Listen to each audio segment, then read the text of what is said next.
नमस्कार, मैं हूं पवन त्यागी। 2024 के लोकसभा चुनाव को देखते हुए भारतीय जनता पार्टी ने अपनी रणनीति तैयार कर ली है। पूरे देश में मोदी की गारंटी वाली गाड़ी घूम रही है। जिन लोगों को अभी तक केंद्र सरकार की योजनाओं का लाभ मिला है, उनसे वार्ता की जा रही है। वहीं दूसरी तरफ जिनको अभी तक लाभ नहीं मिल पाया है, अधिकारियों के चलते, किसी व्यक्ति के समझ में नहीं आया है, किसी को फॉर्म भरना नहीं आता है, उनके दरवाजे पर वो गाड़ी पहुंच रही है और कोशिश है कि ज़्यादा से ज़्यादा लोगों को ये लाभ मिले जो केंद्र सरकार गरीबों के हित के करना चाहती है।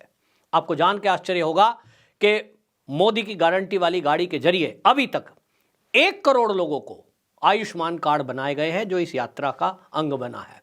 इसी तरह सरकारी सुविधाएं जो भी मिलनी हैं, उनके लिए उनके फॉर्म भरे जा रहे हैं और यह तय है कि 2024 के चुनाव के बाद जब मोदी जी तीसरी बार देश के प्रधानमंत्री बनेंगे, निश्चित रूप से इस देश का कोई गरीब ऐसा नहीं बचेगा जिसके पास मकान ना हो, जिसके पास फ्री का बीमा कार्ड ना हो, जिसके पास उज्ज्वला गैस ना हो, जिसके घर में बिजली ना हो और टोंटी से नल का पानी ना मिल रहा हो।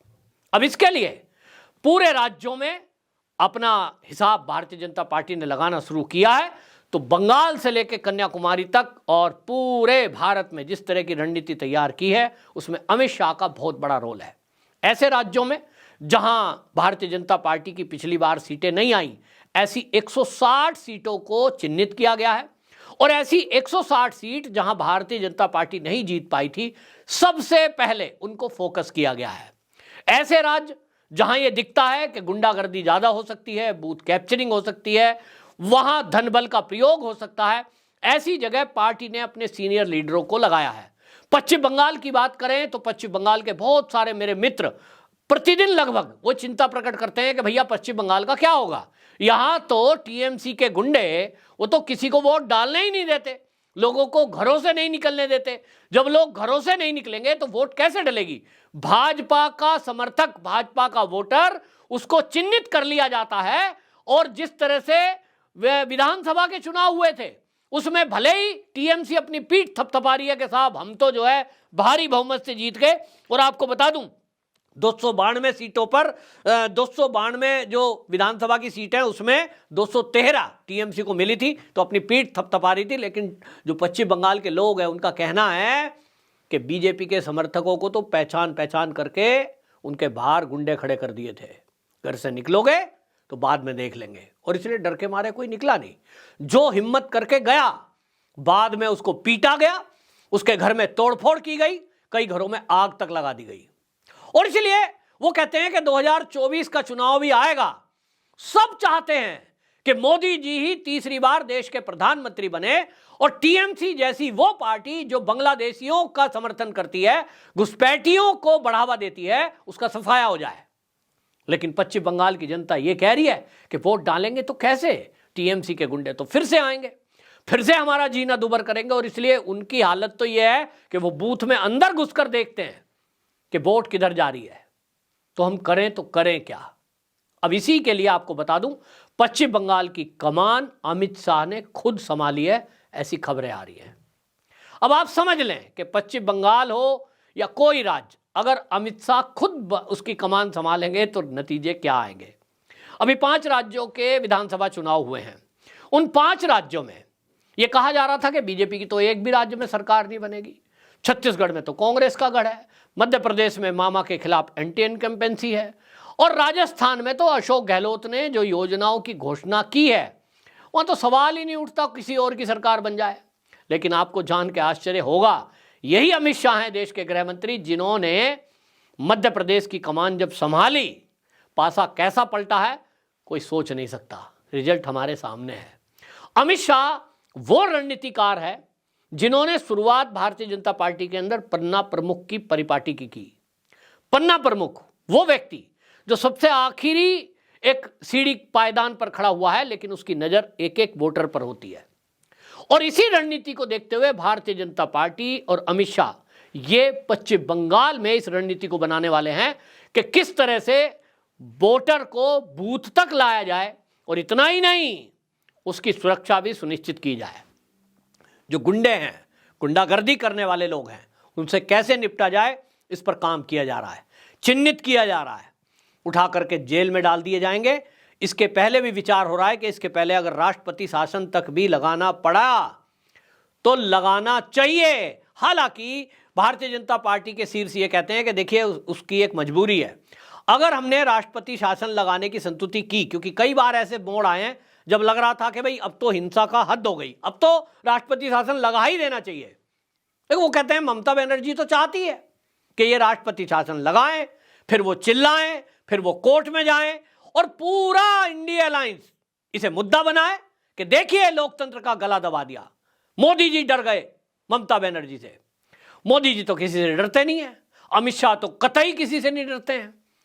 तो भैया ये वो नैरेटिव बनाने देना चाहते नहीं है और इसीलिए दीदी को चुनौती देंगे, दीदी के गढ़ में देश के गृह मंत्री अमित शाह, और कहेंगे आइए दीदी आप में कितना है दम दिखाइए। और इसीलिए अमित शाह ने जो बिसात बिछानी शुरू की है उसमें आपको बता दूं कि अभी से ये खबरें आ रही हैं कि उन्होंने सर्वे शुरू कर दिया है और ये सर्वे एक एक सीट का हो रहा है।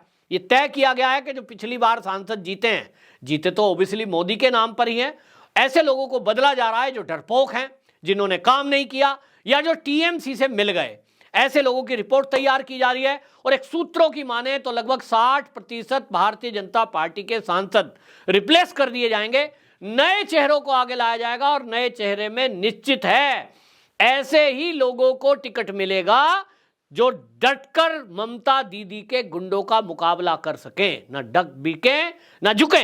और आपको बता दूं 2014 में भारतीय जनता पार्टी के मात्र 2 सांसद आए थे, टीएमसी के 34, लेकिन पासा पलटा तो 2019 में भारतीय जनता पार्टी के 18 और टीएमसी के संख्या हुई थी 22। कांटे की टक्कर थी। इस बार क्या सोचते हैं?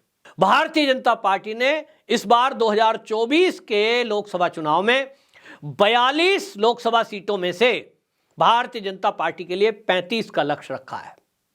अब आप समझें कि जब भारतीय जनता पार्टी कोई लक्ष्य रखती है, बहुत सोच विचार के रखती है, एक एक सीटों का आकलन किया है, कहां हम मजबूती से जीत सकते हैं। तो मेरा यह दावा है कि जब अमित शाह कमान संभालेंगे तो ये 35 का आंकड़ा 101% वो विजयी होंगे। 35 से 36 हो सकती है, 34 नहीं होंगी, आप देखना। और इसीलिए अब उत्साह है पश्चिम बंगाल के कार्यकर्ताओं में भी, क्योंकि उनको लगता है कि जब अमित शाह खुद मैदान में रहेंगे, अमित शाह जब उनके बीच खुद बैठेंगे, ये वो साधारण गृह मंत्री नहीं है, ये गृह मंत्री के अलावा भारतीय जनता पार्टी के वो कार्यकर्ता हैं जिन्होंने बूथ लेवल से उठ करके और यहां तक वो पहुंचे हैं। और इसलिए बूथ लेवल की क्या समस्या है, जिला स्तर के कार्यकर्ताओं के सामने क्या समस्या आती है, प्रदेश लेवल पर क्या समस्या आती है, उनको सब पता है। कैसे मैनेज करना है, गुंडागर्दी से कैसे मुकाबला करना है, अमित शाह को सब पता है, क्योंकि जीरो से उठे हैं भाई, उन्होंने ये सब देखा है। निश्चित जानिए कि पश्चिम बंगाल में ममता दीदी का सुपड़ा साफ होने जा रहा है। सुपड़ा साफ उस तरह तो मैं कह ही रहा हूं कि 42 में से भारतीय जनता पार्टी ने अगर 35 का आंकड़ा रखा है तो आप समझ सकते हैं 7 सीटें बचेंगी। 7 में टीएमसी भी है, कांग्रेस भी है और उसमें वामपंथी दल भी हैं। तो ये माना जा रहा है कि कांग्रेस की बढ़त इस बार ज़्यादा रहेगी, तो कांग्रेस को कम से कम 2 सीटें तो मिलेंगी ही। 1 सीट कम्युनिस्टों के गढ़ में है तो वो कम्युनिस्ट को मिलेगी। दीदी के पास बची 4 सीटें, तो ये 4-5 सीटें टीएमसी को मिलेंगी और ये वो संख्या है कि कहीं कोई हल्ला गुल्ला नहीं हो पाएगा, ऐसा बताया जा रहा है, ऐसा विचार किया जा रहा है, ये रणनीति तैयार की जा रही है। निश्चित जानिए ये जो भारतीय जनता पार्टी ने चक्रव्यूह रचा है, 350 से 400 सीटों के बीच का अनुमान लगाया जा रहा है। और निश्चित जानिए कि ये जो विपक्षी हैं इंडिया अलायंस, इसके तो 2 टुकड़े होने वाले हैं। ममता दीदी ने दिल्ली की बैठक में इसकी घोषणा करी थी, मल्लिकार्जुन खड़गे का नाम उछालकर, क्योंकि वहां तो राहुल गांधी के अलावा किसी का विचार नहीं किया जा सकता। तो एक धड़ा वो रहेगा जो राहुल के पीछे रहेगा, एक धड़ा इसमें वो होने वाला है जो ममता बनर्जी के पीछे रहेगा। हाँ, अरविंद केजरीवाल जी एक चेहरा थे, लेकिन वो थे रहेंगे क्योंकि उनकी अगली यात्रा जेल की होनी है। 2024 के लोकसभा चुनाव में आप देखेंगे अरविंद केजरीवाल अपनी टीम के साथ आपको तिहाड़ में नजर आएंगे। तो विपक्षी दलों में एक ही धड़ा आपको सामने दिखाई देगा कांग्रेस के अलावा, वो है ममता बनर्जी टीएमसी। आपकी क्या राय है, कमेंट बॉक्स में जरूर बताएं। वंदे मातरम।